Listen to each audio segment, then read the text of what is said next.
tetangkalan narareueuh kuari mah beuh pare-pare geus teu panen Sakarawang Sasubang Bandung Indonesia Tangerang mah geus puguh pertanian ieu.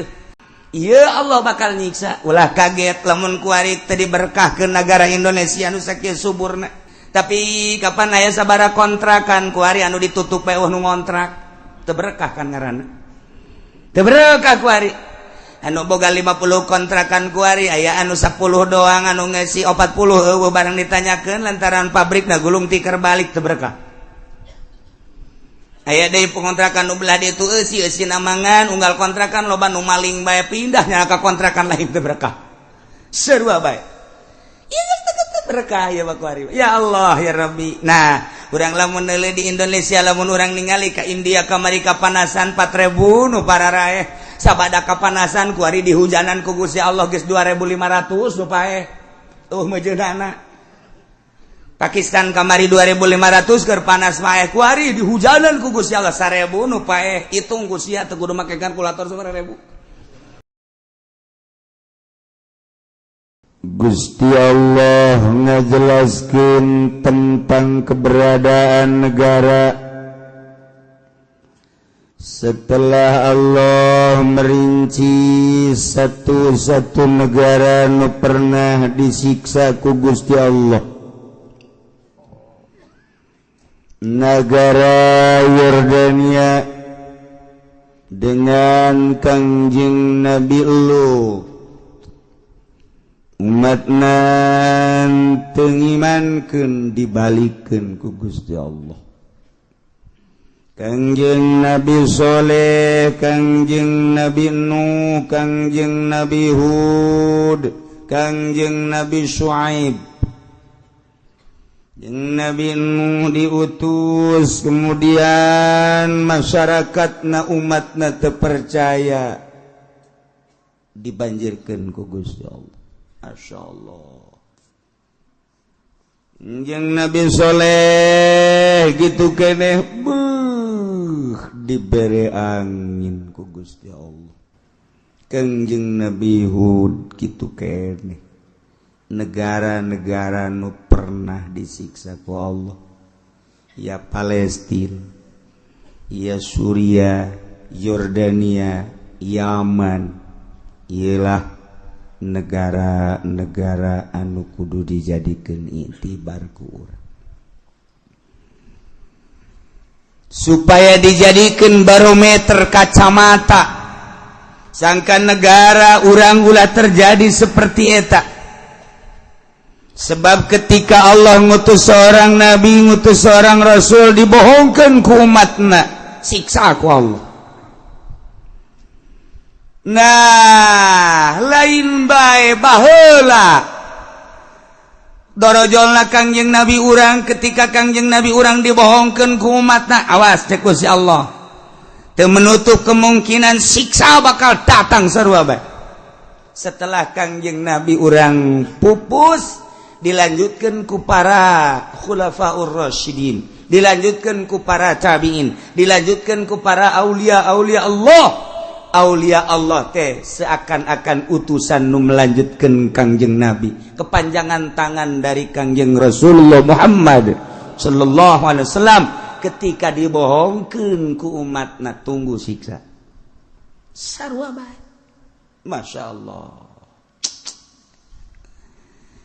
Nu mantak cek Gusti Allah, walau anna ahlal qura amanu wattaqau, lamun bae ahli nagara anu ngabarohongkeun ka para rasul nu diutus ku Gusti Allah, nyana ngimankeun ka Allah jeung ka para utusanana, di samping imankeun teh wattaqau ngajaga nyana kana iman sieun besi kuper jeung maksiat, jauh tina kakupuran jeung permaksiatan. Lamun iman ka Allah ngajaga iman, ngajauhan permaksiatan, ngajauhan perkefuran. Allah janji la fatahna alaihim barakatim minas samai wal ard, niscaya kaula nu agung bakal ngalimpah ruahkeun ka nagara tersebut teh kabarokahan-kabarokahan. langit jeung ti bumi konsep na dua hiji amanu dua wattaqau bakal limpah ruah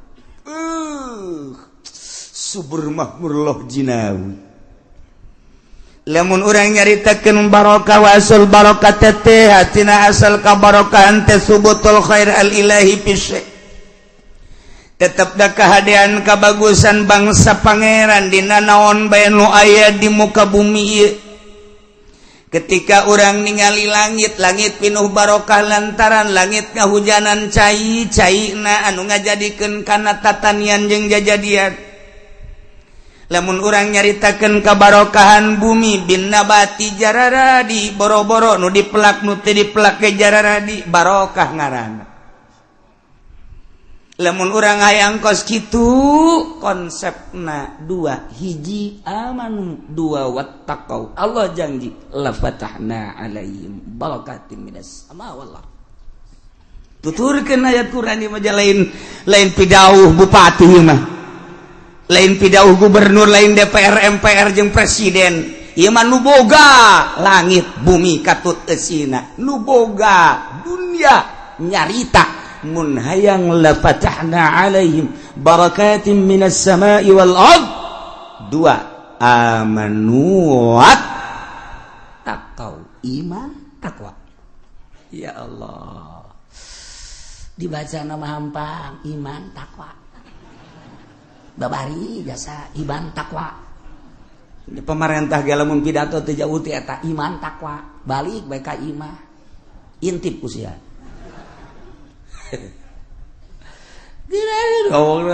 amanu wattaqau ya Allah ya Rabb Masya Allah kuari kaayaan di negara urang teh seperti kieu lamun urang tangga kaluhur langit-langit teu pernah nurunkeun hujan aya ge hujan ulah disangka hujan-hujan anu bagus lantaran ketika hujan teh dibarengan ku kilat jeung guludug perlu ditanyakeun aya konsepna hujan mah diawali ku angin heula lamun hujan anu asli mah diawali ku angin hiliwir kolot baheula mah nyaho beuh ieu teh angin barat kolot baheula mah nyaho ieu teh angin timur nyahoan dina angin eta lah lain sambarangan angin orenganan Allah keur metakeun di luhur mega sing ada lain mega konde mega keur didorong ku angin ku Gusti Allah tadi ka manakeun ieu teh mega sesuai jeung perintah Allah malaikat anu mamawa angin malaikat anu nuduhkeun ka mana angin kudu cicing ieu lah angin hujan teh kitu heula sanggeus takos kitu teh engke aya poek di dinya teh aya guludug panjang mun nyaritakeun mapatali jeung ilmu palak astronomikeun mah heula di dinya ke aya guludug nah bakal aya kilat ngagenyai nyai ieu karak hujan mantep ieu mah teu puguh teu karu aya hujan ditanya aya hujan nyeribis teu nyahoeun teh budak di mamang aya hujan aya gede cenah aya guludugan teu nyahoeun teh mah budak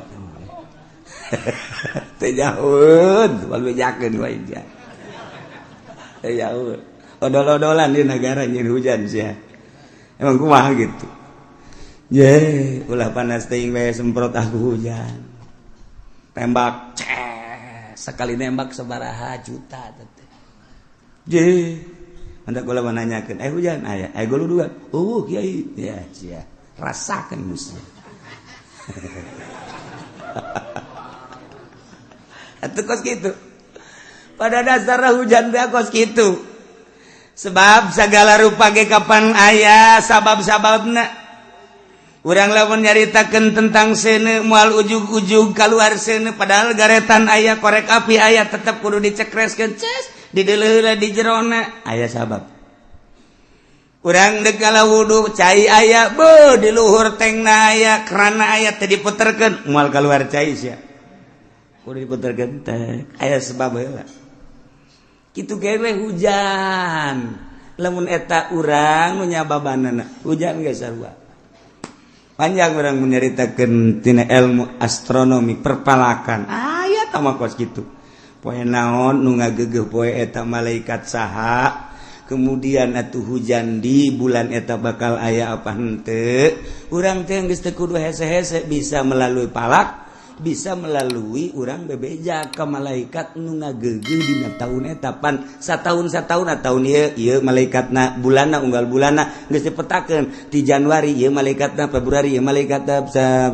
Maret ieu terus ka ditu engke per mingguna aya per harina aya atuh sarua jeung negara urang wau jeung malaikat eta tanya malaikat naon sia tuh tanya ka ieu wow henteu naon henteu emang bisa tuh nabi mah bisa wali ge bisa datang ke mana tahapanana emang kumaha kieu urang teh baheula roh teh can make baju ngaranna aya di alam lahut ketika eta roh diturunkeun ke alam jabarut kudu dipakaian alam jabarut ketika di alam jabarut dek diturunkeun ke alam malakut alam malaikat kudu make pakaian alam malakut ketika ia di alam malakut dek diturunkan ke alam mulki ke alam urang make pakaian alam mulki mah pakaian jasad ieu teh pakaian roh urang di alam ieu mah roh kudu make ieu ketika naik ke alam malakut teu kudu make nu ieu roh aya pakaianana pakaian malaikat nah naon cenah teh kiai di jieuna di mana di jieuna di Taylor mana sia mah nyaritakeun Taylor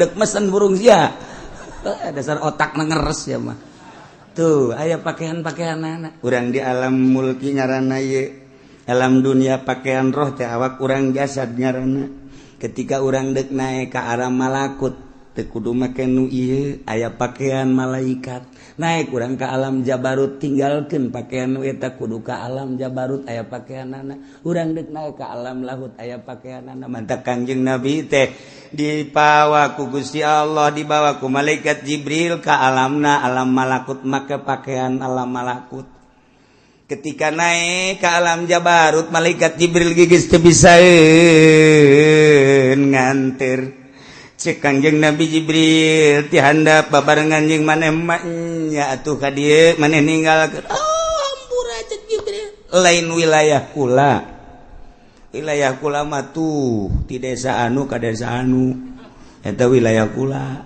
tah mah desa atuh teu bisaeun malaikat Jibril ge sebab teh mah alamna alam jabarut hanya Kangjeng hampura cek malaikat Jibril kurang mah di dieu pakaian kula mah ieu Kangjeng Nabi di pakaian alam jabarut ninggalkeun malaikat Jibril tak naik masyaallah tidinya mangga sebenarnya iwal ti Gusti Allah naik deui ka alam lahut nyanggakeun sadaya-daya kos kitulah urusan Kangjeng Nabi lamun Kangjeng Nabi ditaekeun ka alam malakut ditaekeun ka alam jabarut ditaekeun ka alam lahut sedengkeun Kangjeng Nabi teh kapan nyarita dina Al-Qur'an pidauh Gusti Allah kan Gusti Allah teh nyaritakeun laqad kana lakum rasulullahi uswatun hasanah Kangjeng Nabi ta Rasulullahi uswatun hasanah contoh anu bagus geus atuh lamun contoh anu bagus Kangjeng Nabi urang mun nyontoh Kangjeng Nabi atuh bisa urang bisa naik ka langit lamun urang geus tuturkeun Kangjeng Nabi atuh bisa naik ka alam jabarut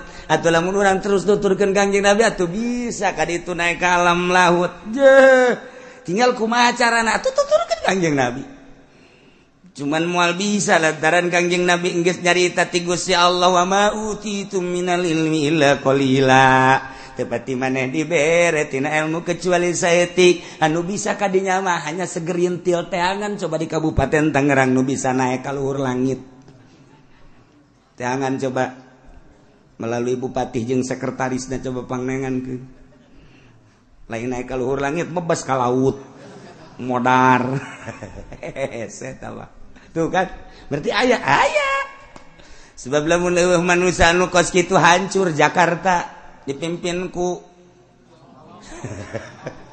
hancur Indonesia untung aya kene jelema nu kos kararitu nah ieu mah keur carita jelema lamun geus datang ka alam malakut berarti manehanana teh geus teu ngabutuhkeun ieu naik ka alam malakut babarengan jeung malaikat bisa negor ka malaikat ieu nyarita gede eta maksudna. Oh, ono opo. Malaikat ti mau beureun di mah nya. Ono opo sih nakon-nakon. Begini malaikat, ini kira-kira bulan ini hujan apa enggak? Cak malaikatnya naon urusanana atuh sia. Hujan jeung teu mah urusan pangeran, teu mendek nanya bae. Tapi mah rahasianya, ulah dibejakeun ka jelema moal. Awas ieu mah kan urusan di alam malakut. Lamun sia turun ke alam jabarut, ke alam mulki, nya alam nasut ngaranna urang teh. Ulah beja moal. Tuh geus dibere nya ku malaikat. Tek. Aya manusia nu dibere. Kos kitu sebabnya nana geus bisa ninggalkeun ieu. Oh, jadi berarti awak kurang ulah dahar ulah nginum paeh sia.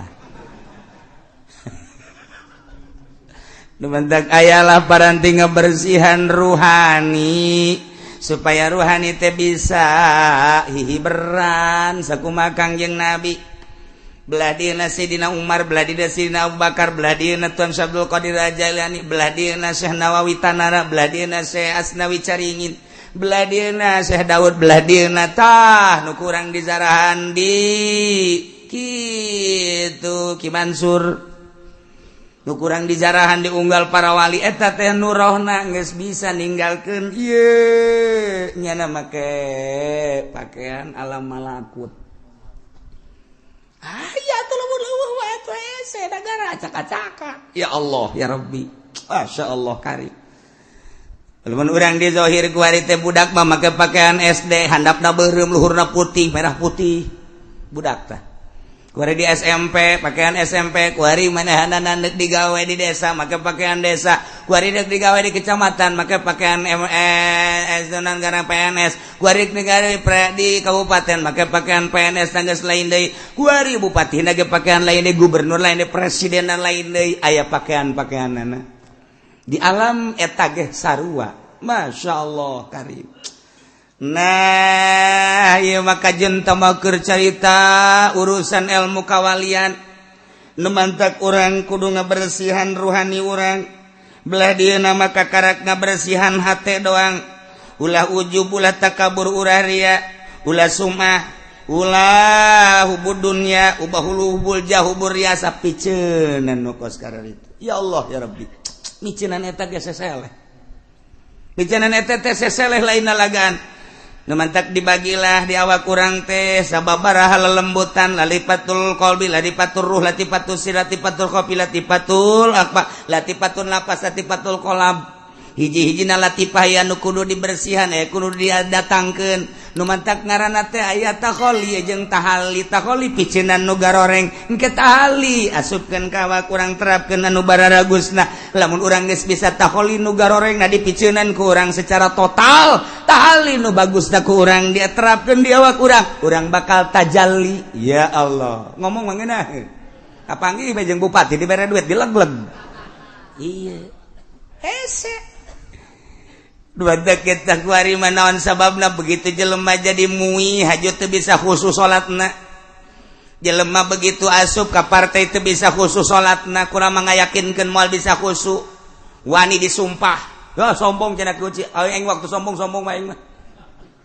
waktu sombong bae kadeuleuan nu khusyuk mah lain kitu tarangna kunaon barang jadi pemerintah acak-acakan ieu naon kitu ngaranna ibadahna bisa ngajahokeun naon tah teu beres kolbuna pagaweanana henteu takholi nya teu miceunan panyakit henteu tahali ngadatangkeun akhlak-akhlak anu bagus sifat-sifat anu bagus kanyaoan kadaharanana kapan ti pemerintah mah pajak ai pajak mah kapan haram secara mutlak geus lamun kiai menta ka pamarentah haju dilegleg ku kiai teu celi anjing lamun bisa husu celi naon anjing celi naon ge anjing lain celi sia atuh celi aing mah hiji-hijina dua mun nya diteuk-teuk celi anjing bae mal bisa hus ekstrim ilmu toriko mah kabeh ge ekstrim walain nu teu ekstrim sadunia kabeh ilmu toriko mah ekstrim bae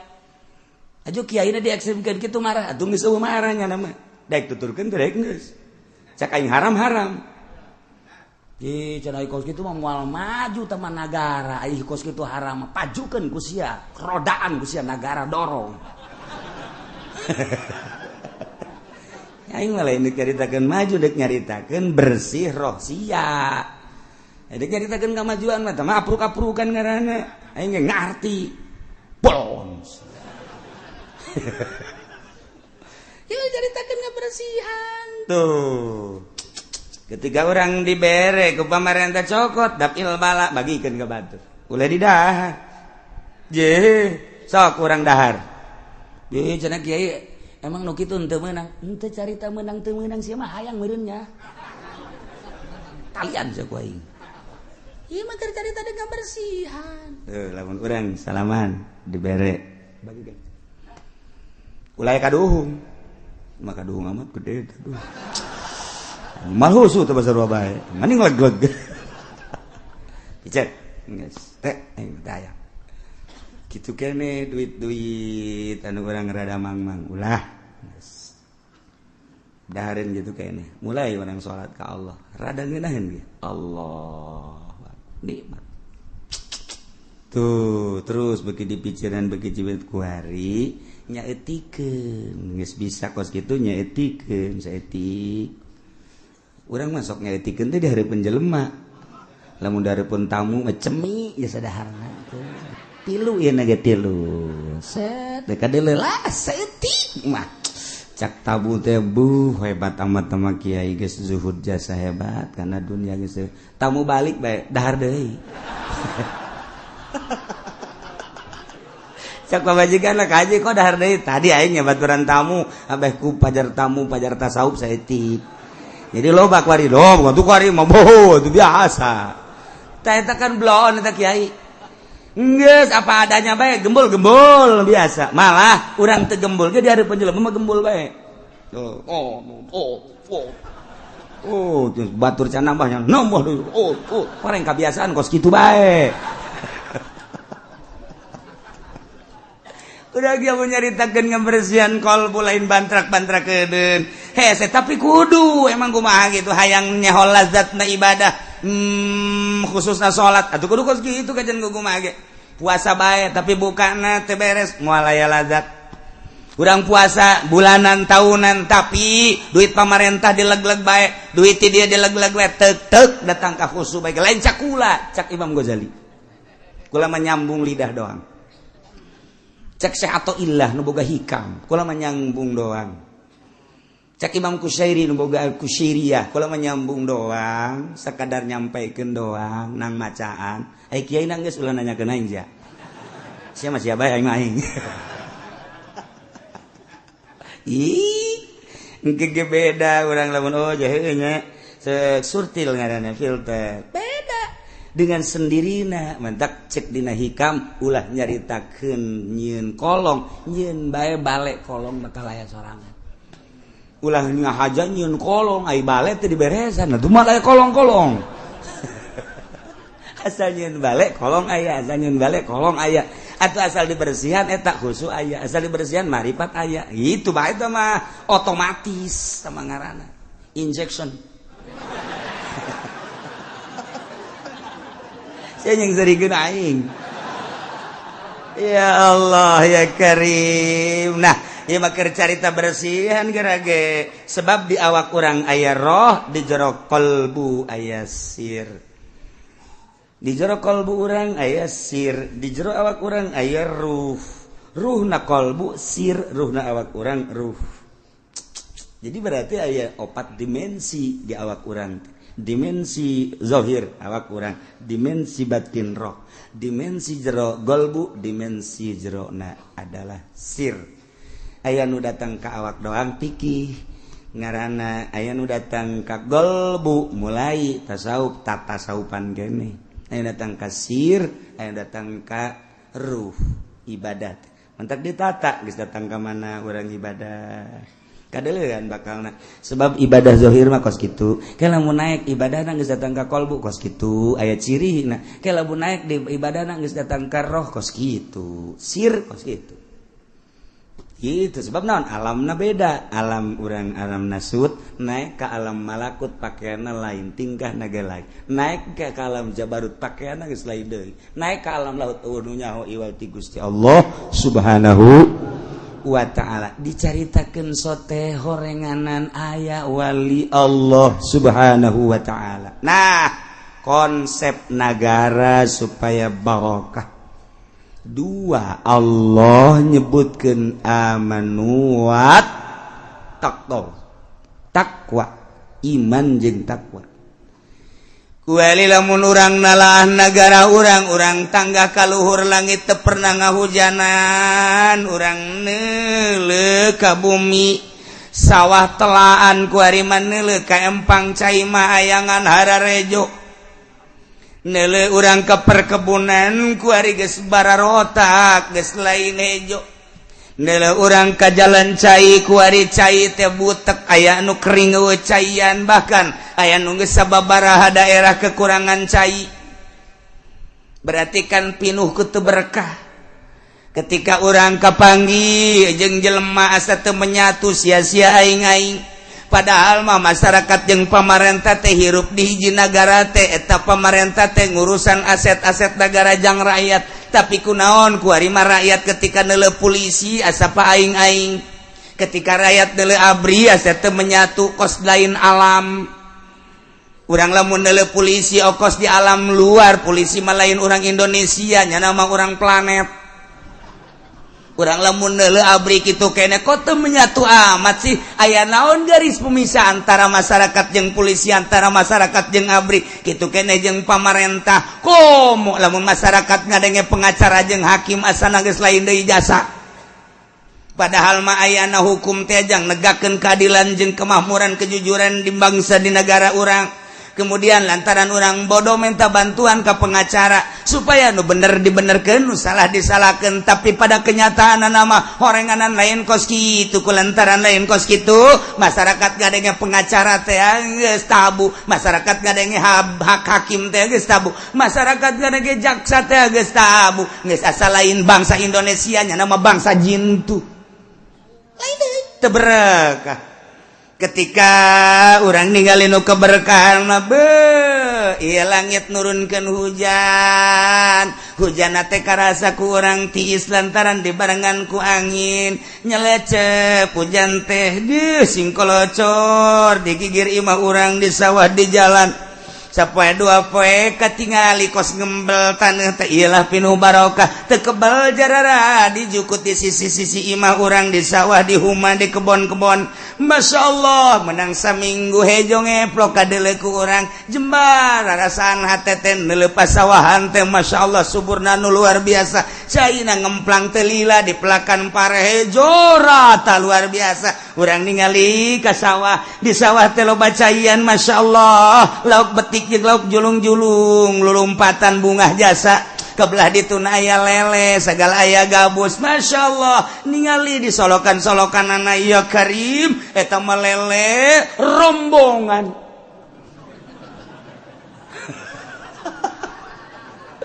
pika-pitaeun budak agon tidinya rencana budak di sawah itu teh jalauk betik jeung betok sakitu lobana kabeneran sawah teh belah dituna mah teh dipelakan lantaran jero yu urang tahu coba bebejakan nu boga sawahna mang ja ieu mah teu kapelakan kukula dek ditaunya henteu nanaon atuh ke bagi dua jeung mamang masalah geus mang ditau ya Allah keplok masyaallah eta lauk datangna ti mana araraya nu betik nu betok julung-julung balik ka imah subur ngaranna pinuh barokah ya Allah ya Rabbi mancing caritana ceuk asal diturunkeun pancing dabut asal turunkeun pancing ayaan eupan hiji menang 5 ieu mah eupan 20 teu menang hiji acan teu berkah teh ngaranna kos kitu teh loba ting eupan batan meunang mah eupan hiji masya Allah kolot baheula ditahan ku urang sing ades ya eupanna kade belah make ulah make curug eta teh ulah make peso eupanna teh kudu dipotong kuduna make awi hayang meunang mah sia tuturkeun kolot baheula ulah make curug ulah make peso make awi aya parantina sok gara ciduhan heula memehna eta pancing teh tuh sok asupkeun beus geus diasupkeun ciduhan teh teu bae kaduh memeh dikahandapkeun lauk geus kieu bae berkah teh ngaranna ieu mah mancing sakadaek-daek diasupkeun pancing kieu ti isuk datang ka asar teu meunang hiji-hiji acan pas dek balik menang alhamdulillah lele hiji bunga ngolosot deui ngandongengna doang ka pemajikan we meunang ka munang hiji di mana ngolosot deui teh kudu bebe jata kos kitu teu berkah karana kos kitu tuh beda berkah ya karim udah jamun nyarita gadog geludug aya deui geludug nya turun deui hujan masyaallah di luhur turun hujan nu mawa barokah tanah embel ngajadikeun segala rupa masyaallah pare jaradi nu dipelak ku manusia jagong jaradi nu dipelak ku manusia kitu kene kacang kitu kene cabe jeung sajabah nu dipelakna jukut jeung segala rupana pan aya sapi aya munding aya domba beuh luar biasa poharana siraru daratang bagian hayam coba eta kabagian kabeh berkah ngaranna geus hayam jeung hayam teribut lantaran loba siraru loba simeut kitu keneh manuk teu kudu malingan pare lantaran simeut ngararapung manuk cukup ngadaharan simeut doang ge simeut boga dahareun loba ambalaya hayam kitu keneh geus puguh munding sapi jeung ka kebon munding wah lain lalagaan eta bajukut geus teu kadahar ku hewan-hewan pare ge kitu keneh jagong cabe berkah ngaranna itulah keberkahan ayang berkah kos kitu konsepna naon kiai ulah nuturkeun pamarentah konsepna nuturkeun Al-Qur'anul Karim mana ieu walau anna ahlal qura amanu wattaqau lafatahna 'alaihim barakatim minas sama'i wal ardh kararitun teh si manusia nyaho teh si nyaho kitu henteu lolobana kumaha walakin kadzabur rusul fa akhadnahum bima kanu yaksibun tetapi lolobana manusia mah geuningan ngabohongkeun ka para rasul nu bara heula kabladina ngabohongkeun ka para wali-wali Allah ka para ulama kulantaran teu ngadenge ucapan-ucapan ulama atuh fa akhadnahum ku Gusti Allah disiksa Allah nyiksa nabi makanu yaksibun ku kakufuran anu kunyana diusaha ku kitu permaksiatan nu kunyana diusaha ku ari dipigawe pam-pam ku manusia di Indonesia ku masyarakat mabok ieulah Allah nyiksa bimakanu yaksibun ku mabokna manusia ku ari masyarakat Indonesia teh judi ieulah nu bakal disiksa ku Gusti Allah ku pagawean judina magawean zina kuari iyalah Gusti Allah bakal nyiksa ku zinahna para masyarakat Gusti Allah teh bakal nyiksa ku pagawean bangsa ku pagawean umat lantaran korupsi pemerintah korupsi masyarakat maling atuh sarua bae ngan beda bahasa iya Allah bakal nyiksa ulah kaget lamun kuari teh diberkahkeun negara Indonesia nu sakieu suburna tatangkalan narareueuh kuari mah beuh pare-pare geus teu panen sakarawang sasubang Bandung Indonesia Tangerang mah geus puguh pertanian ieu tapi kapan aya sabaraha kontrakan kuari anu ditutup we nu ngontrak teu berkah kan ngaranna teu berkah kuari anu boga 50 kontrakan kuari aya anu 10 doang anu ngeusi 40 eueuh barang ditanyakeun lantaran pabrikna gulung tikar balik teu berkah aya deui pengontrakan nu belah ditu eusi namangan unggal kontrakan loba nu maling bae pindah nya ka kontrakan lain teu berkah sarua bae ieu teu berkah ya bakuari ya Allah ya Rabbi nah urang lamun neuleuh di Indonesia lamun urang ningali ka India kamari kapanasan 4.000 nu pararaeh sabada kapanasan kuari dihujanan ku Gusti Allah geus 2.500 nu paeh mejeunana Pakistan kamari 2.500 keur panas mah kuari dihujanan ku Gusti Allah 1.000 nu paeh hitung ku sia teu kudu make kalkulator 1.000 Kashmir deui geus aya hampir 1.000 nu paeh dah pararaeh padahal malamun ku urang dihitung eta teh derajat na kakarake 49 derajat can 50 suhu di Arabia mah geus mencapai 50 tapi henteu naon teh siksa mah geus kitu aya naon eta di India nu nyaho iwal ti jelema nu nyaho aduh heses yang masih ngomong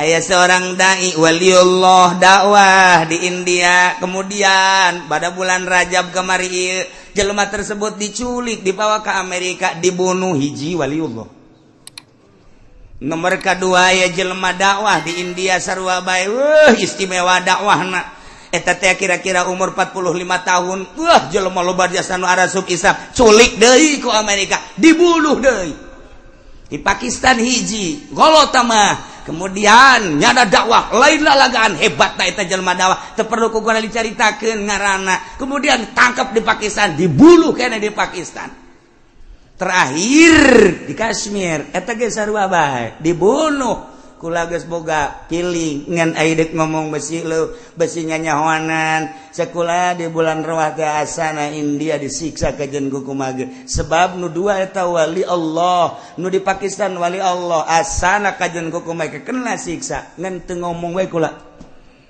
Masya Allah terjadilah sabara ribu datang ka kuari panas paeh loba cai paeh kana bah ulah sadawara ieu dicaritakeun sote lainna naon sing hade atuh di negara urang ulah terjadi seperti kitu yuk urang tingkatkeun sifat kebangsaan urang sifat kitu kepatriotan urang keagamaan urang ngahiji sakumaha baheula ulah aya gap ulah aya jurang pemisah antara urang jeung pemerintah antara urang sesama urang ieu mah urang salap itu modern kok aya beda nu modern ka salap sinis baik orang salaf atau pernah sinis kan nyana eta menyaritakeun tentang kebobrokan modern atuh lain sinis ngaranna ngajelaskeun nya teu pernah sinis tapi kunaon nyana embung kapanggih ieu nu bakal jadi siksa kitu keneh jeung pamarentah jalain keheul nu jadi pamarentah ge kadang dulur urang kadang tetangga urang kadang kawawu urang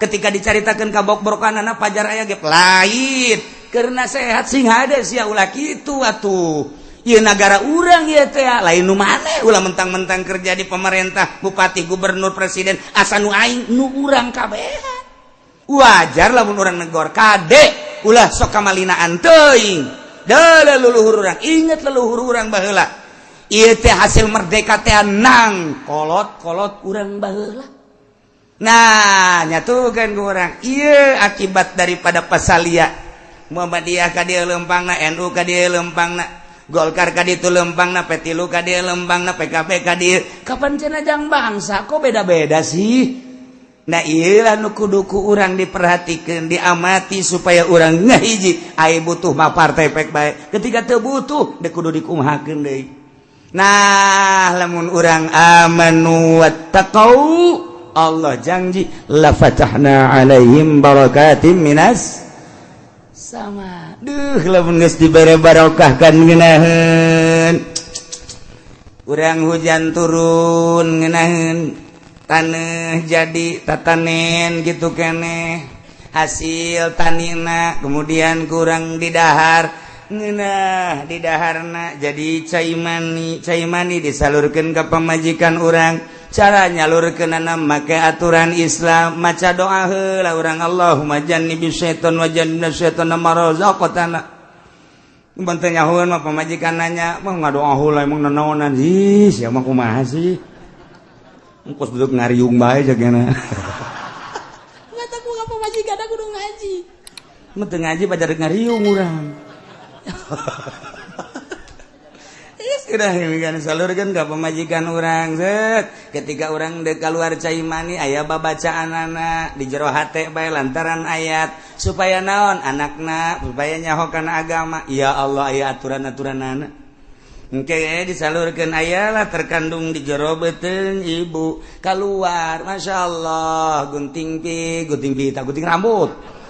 rambut di marhabaan deut kabelah dieuna aya HP malekeun guna tak lantaran tatadina dibacaan di doa ayat TV bungin ya nama ngan doang paling ya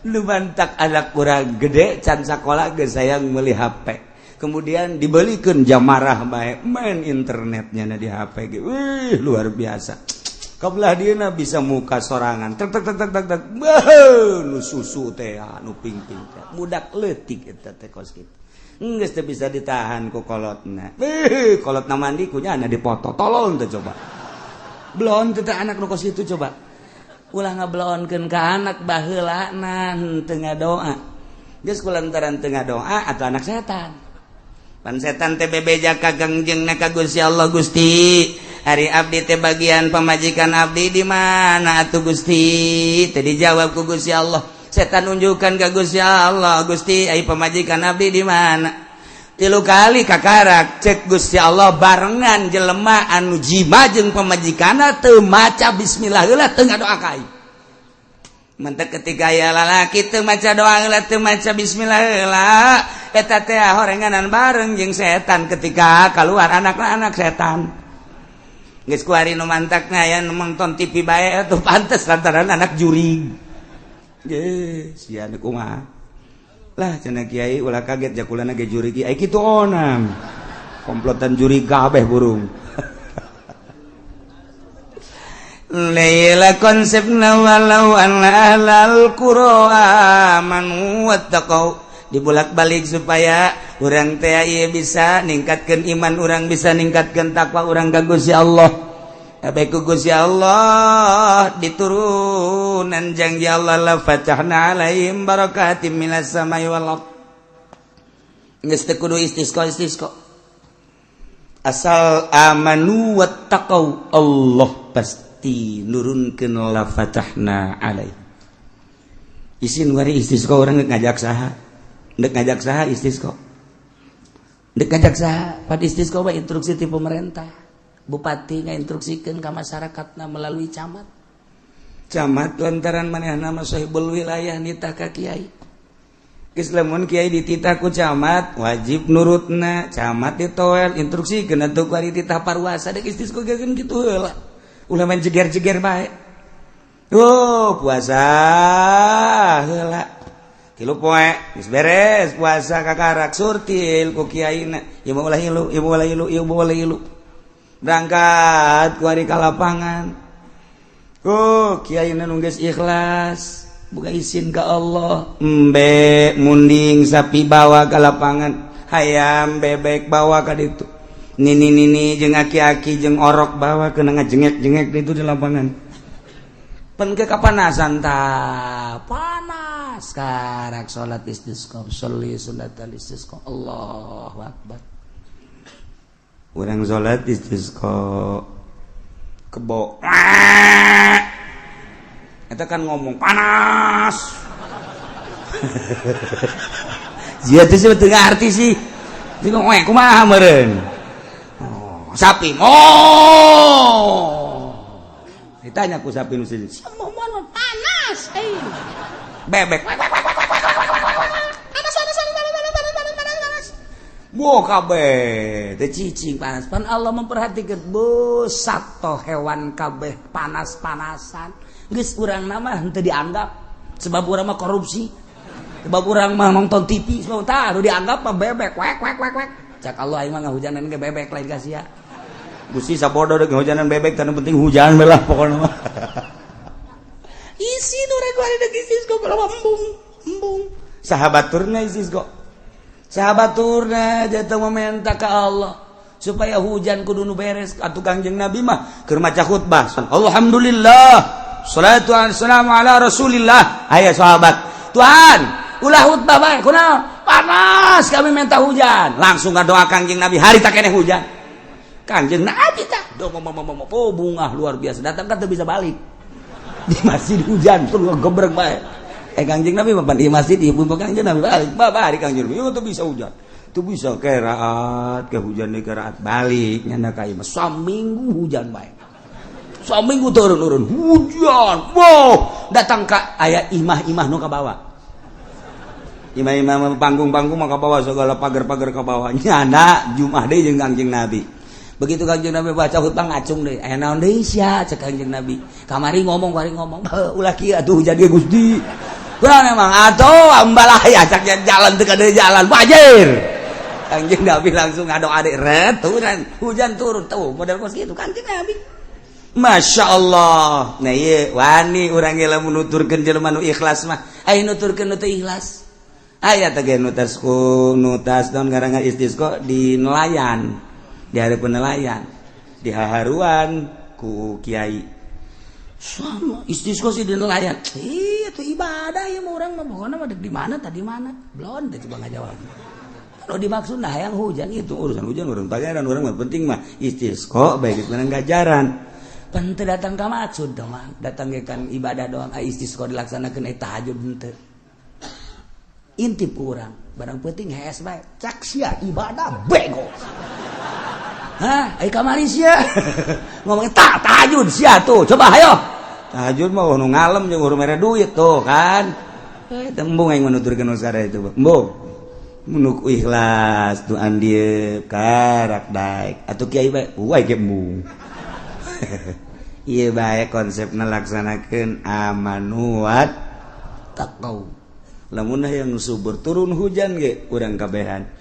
Di imah masing-masing tingkatkan iman urang tingkatkan takwa urang lobakeun tadarruk ka Gusti Allah taubat ka Gusti Allah penta masing-masing Gusti abdi butuh cai sok penta sakali dua kali ai istisqa teu bisa mamani ngadoa bae ngan ieu amanu wattaqau bisa ku urang dipake tawasul ahli-ahli Allah sakumaha Sayyidina Umar tawasul sakumaha Sayyidina Ali tawasul ketika hayang turun hujan teh urang ge nyaritakeun ieu we Gusti teh janji cek Gusti dina ayat Gusti teh walau anna ahlal qura amanu wattaqau lamun ahli nagara arariman jeung tararakwa cak Gusti la fatahna alaihim barakatim minas sama'i wal ardi langit bakal nurunkeun hujan bumi bakal ngajadikeun jajadian tina sabagian hamba Gusti teh abdi Gusti abdi teh hayang ningkatkeun iman abdi takwa abdi sakieu mah jararasaan abdi geus tingkat jasa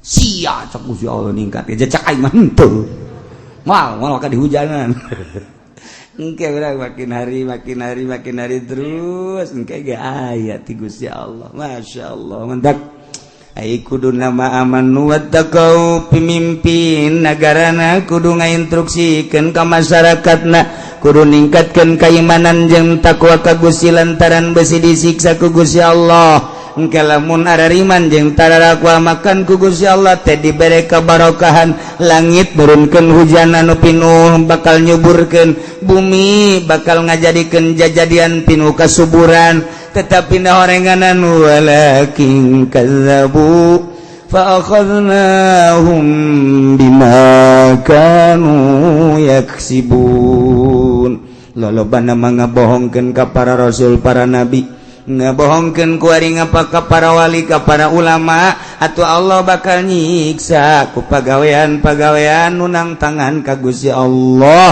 naudzubillah min zalik yuk masing-masing di imah masing-masing geus ulah waka ngajakan batur sorangan be heula jadidu imanakum bila ilaha illallah lobakeun maca la ilaha illallah lobakeun maca sholawat ka Kangjeng Nabi kablah dieuna terus tingkatkeun katakwaan urang ka Gusti Allah mata urang takwakeun ka Gusti Allah ulah dideleukeun kana paharaman-paharaman ceuli kitu keneh irung sungut kitu keneh tujukeun ka Gusti Allah kadanan para wali mah geus ninggalkeun alam ieu naek ka alam malakut pakaianna geus pake pakaian malakut dementak lamun malaikat meneuleuh ka roh neuleuh ka roh-roh nu aya di kuburan malaikat atuh urang lamun geus aya di alam eta bakal neuleuh ka roh sakumaha nu kukula sering dicaritakeun Mama Sobari Cilimus keur mingguan pan kieu tangga kaluhur innalillahi wa inna ilaihi kaget pan jamaah kabeh naon mama roh Mama Ilyas Banjar naik ke langit pupus. Itu bisa kadeuleuh hujan. Bisa kadeuleuh. Haji pendigi kabarieun heula kuntilanak. Meureun sabangsa manan kitu ge nya. Tak bisa delero lain sabaragan. Berarti kan hamba Allah aya nu bisa. Contoh Mama Sobari. Mama Sobari teh murid Mama Khalil Bangkalan. Ai Mama Khalil Bangkalan murid Syekh Nawawi Tanara. Ai Mutanam Syekh Nawawi Tanara murid Ki Hamid Khatib Asambasi. Ai Makka Hamid Khatib Asambasi murid Syekh Samsudin. Ai Syekh Samsudin terus kata Tuan Abdul Qadir. Jeh, nu mantak bararsi batur rumah tuh bisa kadeuleu. Geus, ieu mah keur carita mun geus aya di alam malakut ninggalkeun alam ieu bakal kapanggih urang jeung roh bisa ngobrol. Urang mun zarah ngobrol. Assalamualaikum. Woi, apa kabar? Baik-baik saja cengnya teh. Oh iya. Bagaimana di sana itu bagaimana keadaannya? Wah, gersang sekarang. Iya ngobrol orang dirinya. Emang ngobrol lah gitu tuh lain. Kayak siapa datang ke kuburan gitu hayang pajar hebat. Takol habak.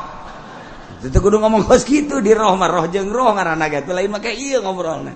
Urang ngadang urang ngadinya tek we. Oh, geus bae urang mah cicing. Troh ngobrol jeung. Tek besi aya di kuburan nu ngahaneng. Eta okos naon eta? Geus ulah diberjakeun lah pokona mah. Eta jara keur ngobrol tah engke ge haju aya engke ge tah sejarah aya saya tadi ngahaneng kana beuh masyaallah kunaon aing kapanggih jeung uyut heuh lain jeung malaikat lain aing jeung uyut cakena teh terus mah dasar dukun meureunna nyaho aing dukun nyaho lain cakena teh pokon uyut bae aya kapanggih jeung uyut urang tah jeung malaikat mah kos kitu mantek-tek bae kalem geus buat kudu bebeja teu meunang bebeja itu teh masing-masing rahasia pribadi. Oh, kos gitulah lain make ieu. Lamun make ieu mah ngaranna alam nu ieu. Alam itu mah alam malakut teu kudu. Sebab urang kaambe ku malaikat seungit, urang maca sholawat kaambe, urang maca Quran kaambe ku malaikat. Urang mah kadenge ku ceuli ieu, ku malaikat mah di luhur langit kadenge. Urang zikir tengah peuting malaikat nonton di luhur langit.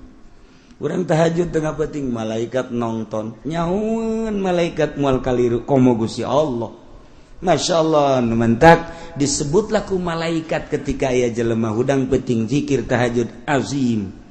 Indal malaikat di alam malakut pada bebeja. Oi, si anu deuleu ge ke peuting deuleu ditonton ku mana. Ijah. Malaikat kabeh di alam malakut teh ngahebat-hebat ngaagung-agung. Teu kudu ku urang dinaon kitu ngaran diberitakeun di media teu kudu. Teu kudu. Waduh di orbit teu kudu. Cak malaikat coba tatanggana deuleu, coba tatangga. Di nonton TV cak kana. Waduh keur nonton bola. Malaikat teh ngobrol pan kiai sih nonton bolanya. Malaikat mah ngobrol. Malaikat heuh, tah mah kiaina sih kiai kos kitu tah nya. Urang turunan galedeg yuk. Malaikat perintah ti Gusti Allah. Ieu mah keur carita jauh kitu nyaho teh sebenarnya mah.